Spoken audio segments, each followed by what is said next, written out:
Philippians chapter 4, starting in verse 10. Paul was finishing up a letter that he had written to the believers in Philippi, essentially telling them to hang on. I think about the song we just heard, which is very applicable. Better days are coming. And you know, sometimes we find ourselves going through challenges that, if we left to ourselves, can overwhelm us. Left to yourself, left to your resources, left to what you think you can do on your own, it can sometimes be more than you can bear. Paul found himself in prison, and there were times where there were those who expressed care for him, and there were times when he found himself all alone. And that's a lot like us, isn't it? There's sometimes when things seem to kind of just be working out, and there's sometimes when you say, oh my gosh, I don't know how this is ever going to work. And Paul talked about it in Philippians 4. We said in verse 10, he says, I greatly rejoice in the Lord that at last you have renewed your concern for me. So note this, at last you have renewed. So that means there was a point in time when he was being provided for, but then there was a period of time when he was not. At last you have renewed. And you know, sometimes, right, we find ourselves in that same scenario where we're doing okay or things are working out, and then all of a sudden we find ourselves void and absent all over again. I think about situations like for those who've lost loved ones. You know, there's this moment, I want to encourage you with this. I thought about it this morning as I was coming here. For those who've lost loved ones or someone you know that may be in the hospital or needing care, initially, there's a flood of interest, genuine, a flood of concern, a flood of compassion, right? But then just as quick as it comes, it goes. But yet the need, now, here's the irony, the need is now more than it was before. Or the same in the hospital. We'll you know, everybody just kind of comes in and, you know, we're there, and then if it's a long time there, all of a sudden, it's not there. The need is still there, but the interest seems to have died off. Be mindful of those you may know that have lost loved ones, or those who you may know that's in intensive or extensive care, to keep it kind of spaced out and recognize that they need to be encouraged throughout the journey, throughout the time that they're going through. I thought about that this morning because as I thought about Paul, I thought, we do that same thing, don't we? We're there and all of a sudden we disappear, but sometimes the need is still there for us. So again, he says, you know, you've been concerned, but you had no opportunity to show it. He's being gracious here. He's saying, I'm not saying this because I am in need. And here's what he's saying here. This is something for all of us. This is for me. This message is kind of for me this morning because I'm, you know, some pressures I've been talking about, you know, that is, you know, carrying this load of work and things. And listen to what he says here. I have learned to be content in whatever circumstances. Read that again. It's, I have, note the word here, I have learned. It means you don't get it by automatically. It's something that comes with experience. It comes with these opportunities we make you have. I have learned to be content in whatever circumstances. I'm going to hold you there for a minute. Yesterday I was watching, I don't even know where it was. My wife says, where did you see that at? Where were you at to watch that? And I wasn't watching. I don't know where I was, but I was not where I shouldn't be. I wasn't where I should be. But I hear, see these things or whatever. So somewhere yesterday, I was home, I think, I'm pretty sure. I was home, I promise. But Trevor Lawrence, I don't know if you all know him. Trevor Lawrence is the new starting quarterback for the Clemson. Okay? Young man, he's had people, the eyes have been on Trevor Lawrence now for several years. He's got so many expectations on him. It's beyond belief. And so he's actually starting quarterback for Clemson. And there was a Sports Center of somebody was interviewing him yesterday. And I kind of caught the tail end of it. But I can almost imagine they must have said, how do you handle the pressure? Like I said, again, I didn't get to hear the question, but I heard the response. But essentially, based on his response, it had to be something along the lines of, how do you handle the pressure? How do you handle the expectations that so many people have placed upon you? And I don't know anything about this kid. You know, I know he's He's an athlete, that's for sure. I hear what they say about him, but I know nothing about him personally or anything about where his head's at, okay? But I wouldn't say I was amazed, but I was amazed. That this young man, he said, right on that sports center or whatever sports thing it was, he essentially said this. He said, it doesn't matter if I do well or not. And I said, okay, where's he going with this? And then I said, you go, guy. He said, because I know who I am in Christ.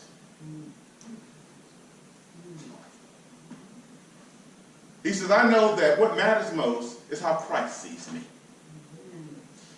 He said, therefore, he says, if I do well or if I don't do well, it doesn't matter what the people say. Because what matters most is how Christ sees me. And that was the end of that. And I thought to myself, not only have you done well, but you will continue to do extraordinary. Because you found out about this secret that Paul's talking about. That whether you do well and throw all these touchdown passes, or in the middle of it, you throw the one that's an interception, that the commentators sit back and armchair quarterback for the next 5 or 10 minutes. You're still at peace because you recognize that it's not about how the people see you. It's about how Christ sees you. Amen. And that thing really kind of stuck with me. Yes. I says, you know, that's it. And I thought about this message this morning. Paul said the same thing. What does it mean to be content? It means not about the circumstances that we face every day, but it's about how God sees you through Christ. How he sees you. And he's saying here, Paul says, I've learned in every circumstance. Verse 12. I know what it is to be in need in a reception in life. And I know what it is to have plenty. The touchdown pass that they talk about for years and days. But I have learned, here it is again, the what? The secret. Note that. I have learned again what? The secret of being content in any and every situation. Whether well-fed or hungry. And I think about us. I think about me. Now, what if you think about you? How we find ourselves sometimes, when things are well, we're on top of the world. Okay. But when things aren't going well, we're woe is me. We allow our attitude to be shaped by the circumstances of life. And that is not the way God would have us to live.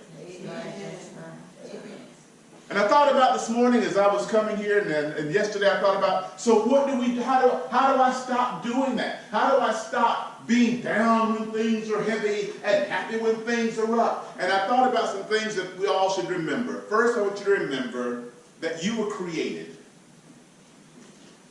I want you to remember that. You are created. Psalms 139 says that you were created, in verse 13, that while you were yet in your mother's womb, that every day of your life was preordained for you. You were created with a destiny. Don't ever forget that. You. And I think the personal aspect of it is, while you were yet in your mother's womb, what is that? That's about a genetic, that is a tangible thing. It's a thumbprint on you. That God, you were not by chance. You are not some sense of luck. You were created. That means you were designed. There was a plan for your life. That while you were yet in your mother's womb, that every day of your life was, the word ordained means set apart. You are purposeful. There's a plan for your life and my life. You were designed to be able to handle the things that are good, and you were designed to be able to handle the things that are not. You were created purposefully. The next thing I wrote down is Jeremiah 29:11. For God knows the plans he has for you. He has plans not to harm you, but to give you hope for a future. So when you find yourself in the downtime and things aren't working right, you need to remember that God has a plan for you. Plans not to harm you in the midst of what you're going through, but to give you hope for a future. He wants to take the negative things that are happening in our lives in order so that we can learn the secret, learn the mystery of being content in every situation. It's there for a purpose. There's no problem that doesn't come into your life that doesn't have a purpose for it. Okay. Every detail matters. And it's got a purpose for you, and that purpose is for good. My son shows me questions that he does in school, and one question's answer will be the entire page. And he sits there and he goes through when he comes home and he says, look at this question, and he starts going through and pointing out all these, to me, looks like hieroglyphic characters on the page there, and you know, and you start here and you go here, and he's seaming this thing together. I'm going, yeah, wow, yeah, whoa, yeah. I don't know. Yeah, and he's mapping it out to the end, and then he'll say, you know, if you didn't get this right here, then it won't work right here, and then, oh man, yeah, whoa, God, you know. But you know what? That's like life. Because if you don't strategically move through it, and everything's got a purpose, and when you're here and it's hard, and you don't understand, you want to take the time to get it here so it's right here. This doesn't seem to matter. This doesn't make any sense. But when you think about here and you look back, then you go, oh, now I understand, now I get it. It was worth knowing this so that this works out right. And guess what? It's hard. It makes my brain melt down. Even when I understand it, much less when people don't. But you have to understand this and work through this struggle so that when you get to the end, it's well. Yes. Because now you get it. Life is like that. And what's coming out of that? Hopefully that you will learn. So that when you're presented with another problem, you can apply the principles of what you've learned before so that that no longer becomes a problem. It's something you can easily have a solution for. There's a purpose for the pain. Yes, yes. And the same thing is true in life.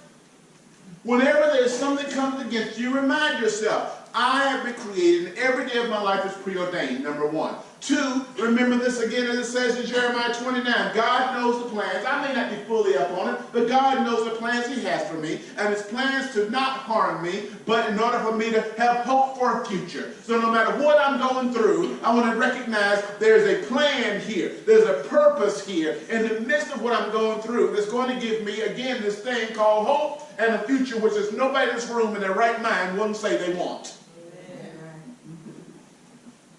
Next, God is always looking to strengthen you.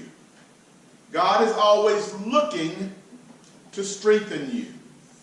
He said in Chronicles, 2 Chronicles 16:9, he says that the eyes of the Lord are ranging throughout the whole earth looking to strengthen the hearts of those who are fully committed to him. Amen.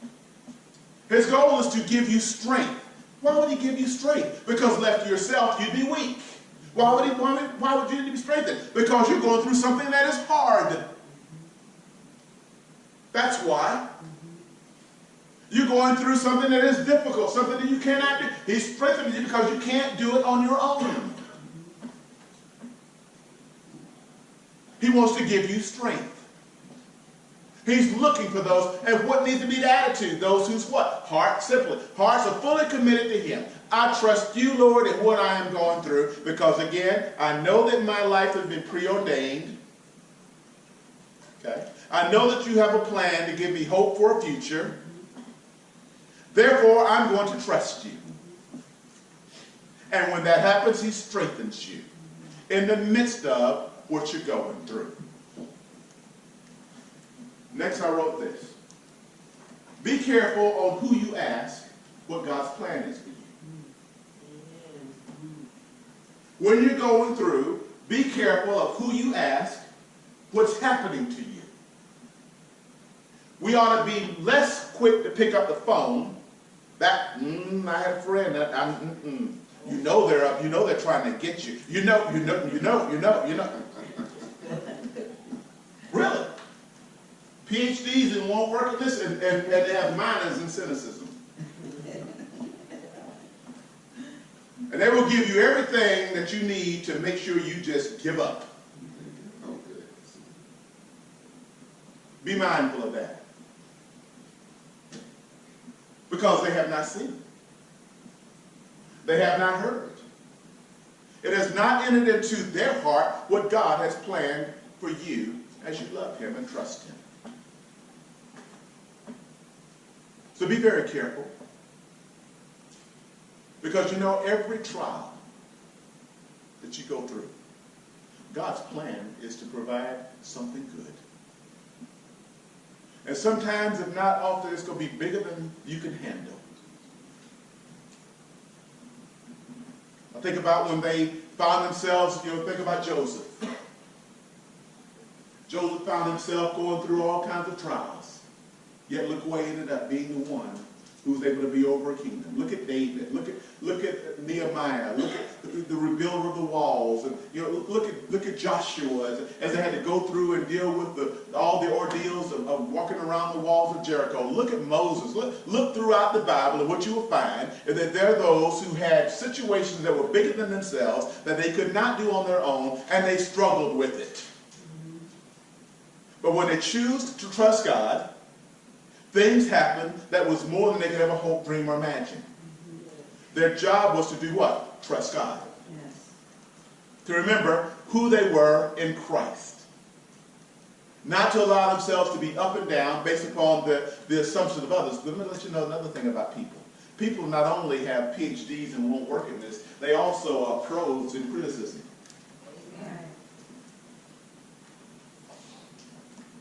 That's why they're more apt to tell you that you're fat than to tell you, man, it looks like you're losing weight.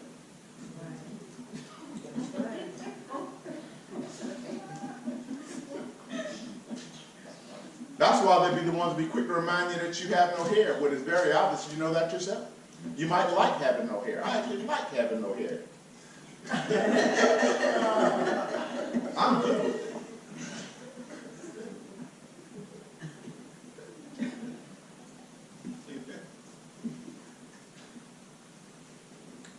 I determined that you can do what you think you can do and believe that you can do as you recognize that your strength doesn't come from yourself, it comes from God. Amen. But I forget that more times than I remember. Amen.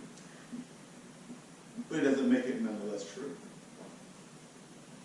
Paul says, I've learned the secret of being content in every situation, whether well-fed or hungry, whether living in plenty or in want. And what's the secret? Verse 13.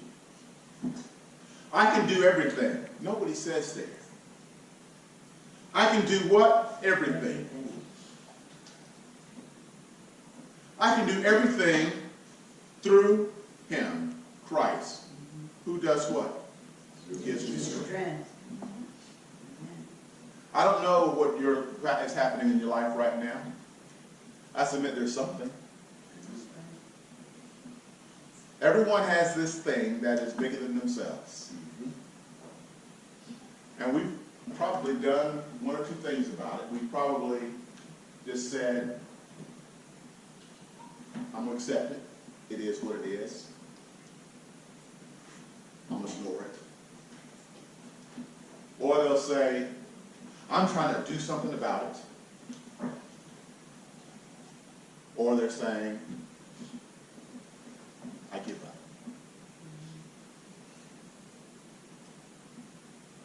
It's the one in the middle. That's where God would have us to be. You can do all things through Christ who strengthens you. It doesn't mean that everything you do is going to work out like just, there's no problems, there's no, No, you will understand that who you are in him and how he sees you gives you peace in the midst of whatever circumstance you're going through. Because you'll recognize the reality that it's not about how circumstances in life sees you, it's about how Christ sees you. It's understanding he's got a purpose, he's got a plan, he said it's going to be good. That's his promise. And it might just be that you're right in the middle of the problem. You might be right here in the middle of the problem, but he still has a solution that he's going to bring you to. If I could learn that I can't fix everything, I'll have so much more peace. I don't know where you are with that. And where I struggle with is recognizing I can't fix everything. But yet remembering that doesn't mean I'm to resign and do nothing.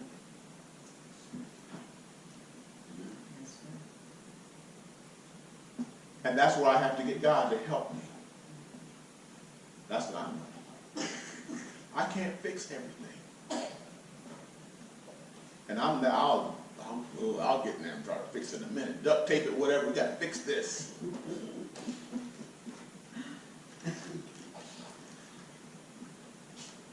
And I swing like a pendulum. Fix everything, fix everything. Can't do anything, can't do anything. Can't stand to be here because I got to do something. So I swing back, try to fix it. Can't fix it, so I swing back, can't do nothing. But I can't stand to be here. And boom, boom, boom, boom. I want that center. I'll be right in the center of God's will, where he wants me to be. Because there's some things I can do, and there's some things I need to let him do through me. Sometimes I'm called to be a victorious person. Sometimes I'm called to be a vessel. But I'm never called to be a victim. Amen. Amen. And when I can understand that, sometimes it make it happen. But sometimes I just need to be a vessel because he's got a bigger plan in place. And you know what I've decided? That vessel place is the place to be. Because that's where you'll find that it's well with you. When it's working out and when it's not. In good times and in bad. When you're the vessel that God can work through. And you're not preoccupied with the results. It gives you this place of peace. It gives you eyes that you don't even have on your own. It gives you this stillness. And you know what? I long to live in that place. That's my heart's desire. I'm not there. My heart's desire is to live right in that place. I always allow myself to be available to be used by him. Just available. Not wanting anything for myself, not wanting just to be that vessel. With joy, with strength, with peace.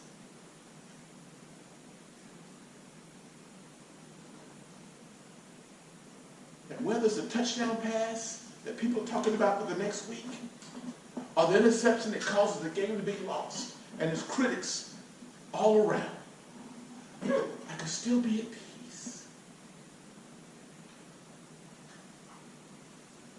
And remember, you can do all things through Christ who strengthens you. Because your job is not to win. Your job is to be relevant. Your job is not to get over. Your job is to be let him work through you.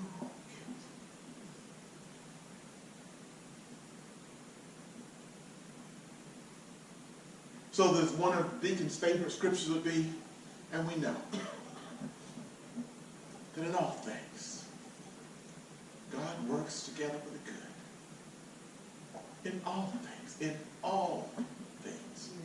In all things. God works together for the good of those who love him. In all things. those who are called according to his purpose. So I choose today not to be the victor. I choose also not to be the victim. But I want to long to be the vessel.